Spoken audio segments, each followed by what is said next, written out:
And again, as you know, Mr. Radoka, spell your name, state it, spell it, and any affiliation you might have. Okay. John Radoka.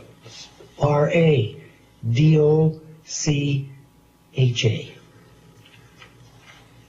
I'm a homeowner. Okay.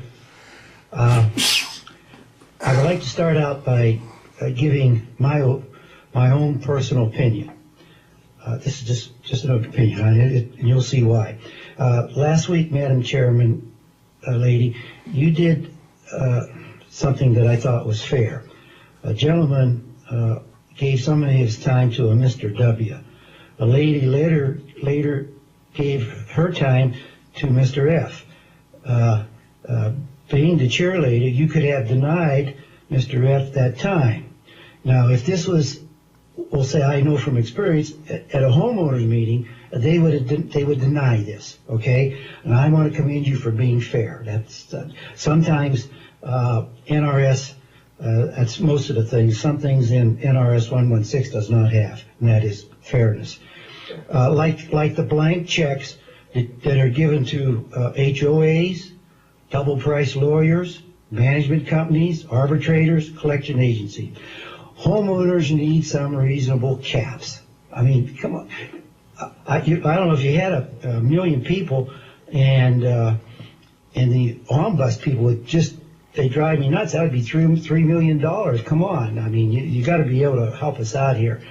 I just know a lot of people on fixed incomes and you know, we're 20 to 30,000 a year people. We're not 100K, so you ought to take that in consideration. I would like to refer to Section 40, page 31, line 20 to 22. I think this, if you could amend the statute to allow for flexibility. The way I see it, a board member and even some homeowners, you know, may not be available to kind of go on a fixed date, like a Saturday or Sunday, or you know, when the Steelers play on Monday night. I mean, come on, you got all these choices. So I think that it needs more flexibility. How about maybe about a 10 to 20 day window? Would be a good option. I like to see on page 32, line 16, to amendment to include where it says violations and fines to signatures of a petition cannot be applied for 45 days. What happens is you go and you try to get a proxy or a petition and you get to the meeting and everything, and 2 days later people are coming, I'm not going to sign your damn petition anymore. Look what I do. I got this letter to my grass, or I was parked on decorative rock, or gee, my door is fading. Give us that 45-day thing. If you present a petition or a proxy, by golly, they should not be retaliated again, because this has happened. I'm not lying to you guys. I also, Section 43, this is just general, but where in this section does it define capital improvements? And I want you to remember this. Capital expenditures, according to Webster, states funds used for something permanent.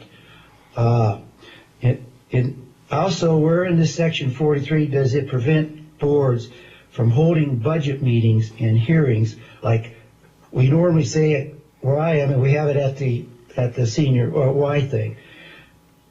When a budget comes up, it's 15 to 20 miles way out on MLK someplace nobody knows about, and they have it at 4 p.m. Now, like that guy says on TV, give me a break. I mean, how in the hell are people are going to get to this? We need our votes. Please, come on. Give us our votes. That's all I'm asking. I mean, let us vote on this stuff. So in closing, I guess I would like to have if you would, Madam Chairman, the council, if he can define me, page 59, section 58B, 1 and 2. I would appreciate if he would define common elements. If you have any questions, I'll take them. We'll start with council. a definition of common elements or a statutory reference?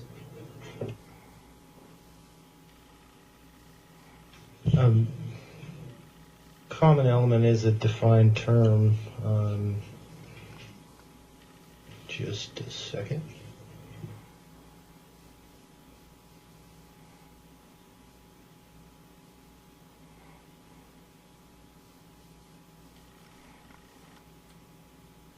What's he doing? Googling it? My gosh.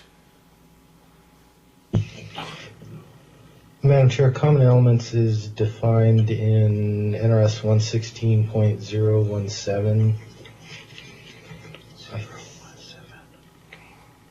Yeah. It's also contained in Section 10, page 6 of the bill, where there's an amendment to that section. So what is it? Honestly. Sir? So the way I understand it, see, if you use capital expenditures, that's permanent. So if the board decides to say put a speed bump in somebody's in front of their house, it's permanent. But yet, how can they call that a common element? That's it's very confusing to try to put these together because there's too many loopholes. They just turn this stuff around. I mean, I always thought if they're going to put bricks and so forth, like around the entrance and all that, that's permanent. We should be able to vote on that. But they say, no, that's a common element, therefore you don't get to vote. And that's why I was trying for you to help me out here, so that next time I get into an argument with them and that maybe I'll have something to go on. But I appreciate you taking the time to give me these sections that I can look up. But that's what my problem is. If you're going to use, capital expenditures, and you put in something that's permanent, as what it says, that should be called a capital improvement.